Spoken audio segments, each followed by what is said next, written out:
All right, we're recording. Hi, my name is Brian. I'm here with Cyber with Brian. This is my YouTube channel. This is my first of hopefully many lab demonstrations that I'm going to put on my YouTube channel. I'm going to show as many labs as possible. And I'm doing these labs in real time to explain the different things that I have used to kind of do some learning. And even if some of these things are review, it's helpful to some for some of these things that might not be as intuitive. And I'm going to try to keep these videos as brief as possible because sometimes it's good to do these demonstrations multiple times or these labs in order to kind of enforce the learning or go over different things. And I find it helpful for myself. Again, some of these labs will be helpful to you and some of these might not. Like I'm going to start very simple today with peripherals, computer peripherals to be exact. So if you give me 1 second, I'm going to just share. I'm going to share the tab that I have over here open. All right. So this is what it looks like. This is straight off the CompTIA website. It's the Test Out Digital Literacy Pro.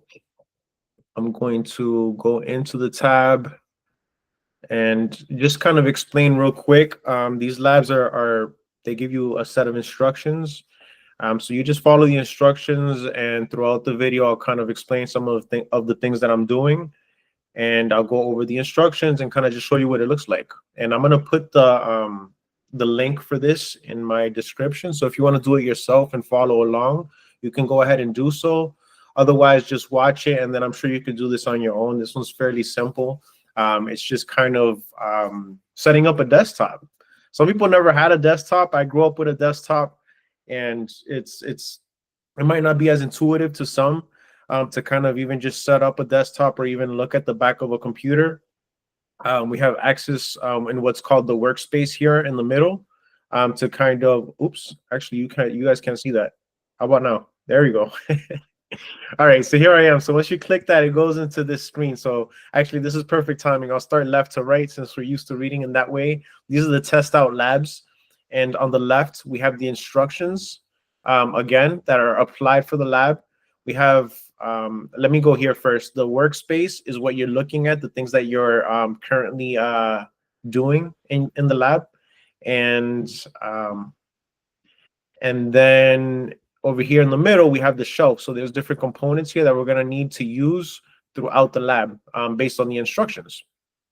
So I'm just going to get right into it. Like I said, some of these things might not be as intuitive to some who have never seen a computer in person or who have never had to set one up or just even plug it in and kind of work it. It's pretty simple. But again, it's kind of good practice for those of you who've never done so and want to have just kind of that exposure before you do it in person with the actual physical components. So I'm just going to go ahead and start. The first step is add a monitor to the computer desk workspace. So you go here to monitors and you can just simply click and drag. So it brings you the monitor.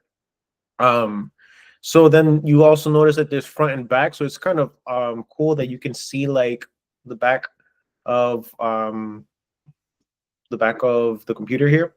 And I can also like zoom in. So if I want to see the other pieces, which will be helpful as we move forward. In the back, like the different ports, that's going to be very important also as we do this lab. Because for example, the next step is to connect the monitor and the computer using an HDMI cable. So if you go into cables, let me zoom out. Let's look at the back of the computer as well. This is where you're going to do a lot of the work as well. Let me zoom in so we can see some of the different ports in the back. And hopefully you guys can see this well. I'm going to actually zoom in a little bit more, get a little hyper focused in here. For purposes of this video, we don't need to know what all of these different ports are.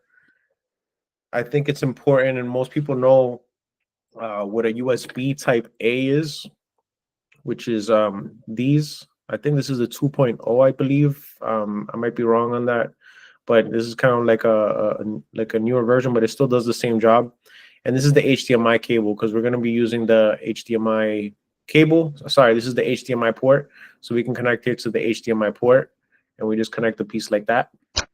And that usually goes connected to like a monitor or, a screen, which is why we're going to connect it to the other monitor.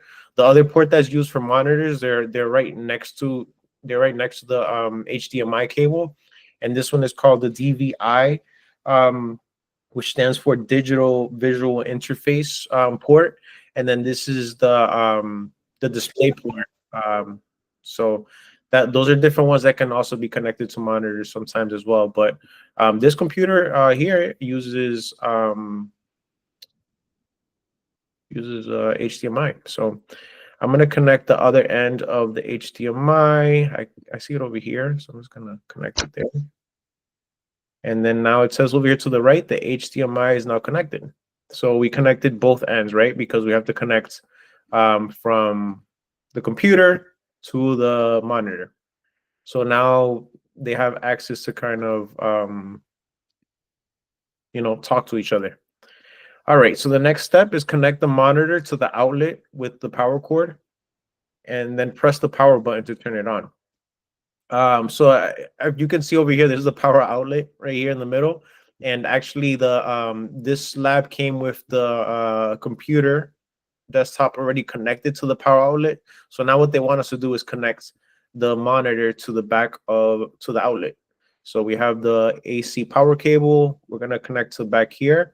You see how those are the prongs sticking out? That the female would go into that, which the female end is what it's called.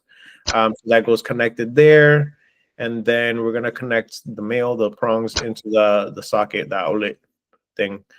And there you go. So now we have the monitor connected to the power. We did that next step. After, we're going to connect the keyboard, which is a USB port, which I showed you earlier, and the mouse, which is another USB port, to the back. I'm just going to do those both because they both are connected to the same component back here. And actually, I skipped a step. So let me come here to the front of this. It told us to turn this on, and there's the power button right there in the front. It's usually like a circle button. So you just click that, and then that would be on. Please note over here that we also have this button that can turn this off. And if I were to try to turn this on, the power will fail to turn on, right? So if I turn it this way, turn it back, it's kind of like very similar to what it would look like. And then it brings you to the actual computer, which some of you may know this as what's called a virtual lab. So we're actually using here a Microsoft desktop Windows type of virtual lab here, which would work like your typical computer. Obviously, we're not connected to the internet, otherwise I go into it, but everything else should work fairly well. And then now we're going to connect the rest of the peripherals.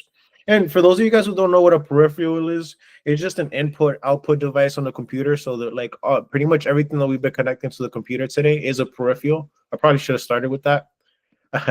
But it's okay. I think you guys are gonna get the point here. We're just connecting all these different components because we're following the sets of instructions here just to kind of finish this lab up, so you can do it yourself after. The last step is to connect the USB thumb drive to the USB port on the front of the computer. So just following the instructions, they want it to be on the front. Typically, the components that go to the back are ones that are used more often. If you have something quick, like sticking a quick thumb drive, it's easier to put it to the front because that's usually facing the user. So it's typically easier if you want to download, a file or upload a file, whatever. That's how you would pretty much do that. So yeah, so you have access to the computer, and then if we had access to the mouse and the keyboard, we can go ahead and use all of those pieces. Obviously, this lab is not that it's not going to actually use that because you have your own monitor and keyboard. So when you use a lab, you don't need to actually use anything besides the actual virtual lab. So you would go on there, and then you could do like your different projects, which we'll do in some later labs. But for purposes of this one, we're just turning on the computer to check that the new hardware is working, and which we kind of already did. I jumped the gun on that one, so I won't go ahead and do that again. But if you wanted to go back, you can just go there, and we know that everything is working. You could check, the desktop, the different documents. You're right here in local C disk. Here's the local D. And then you can do more stuff, but again, we don't need to do any of that right now. So honestly, we're done with this lab. Like if you could score it here on the right where it says score lab, just to make sure that you did everything correctly. And then here we got a 7 out of 7, 100%, and we did all of the steps correctly. So that's pretty much it, guys. Let's see, can I stop sharing? Perfect. All right, so that's the end of this lab. Thank you for watching. If you like this video, hit like, comment, subscribe to Cyber with Brian. I'm gonna have a lot of labs coming up, and they're gonna get more complex. And I'm learning these in real time, so obviously these are not gonna come up perfect, and I'm not gonna, say everything perfectly the way it should be. But we can learn this together. And if you have any comments or any suggestions, I'm open to hearing those as well. If I messed up on anything, which clearly I did, I'm not making these videos perfect. You can go ahead and we can have those discussions, because I love talking about tech. So I'm trying to create a community where we can all learn some of these things, use some of these resources. I'm not gatekeeping anything. Everything that I'm learning, some of these labs I'm getting from free sources, but some of them I'm paying for as well. So some of these things I've gotten that I've learned through different instructors, through different YouTube people, and I have these tools. Why not share them? Because I think it's helpful. They're things that have helped me, and they give me more confidence in the field. So I hope they do the same for you. So as always, thank you and have a good day.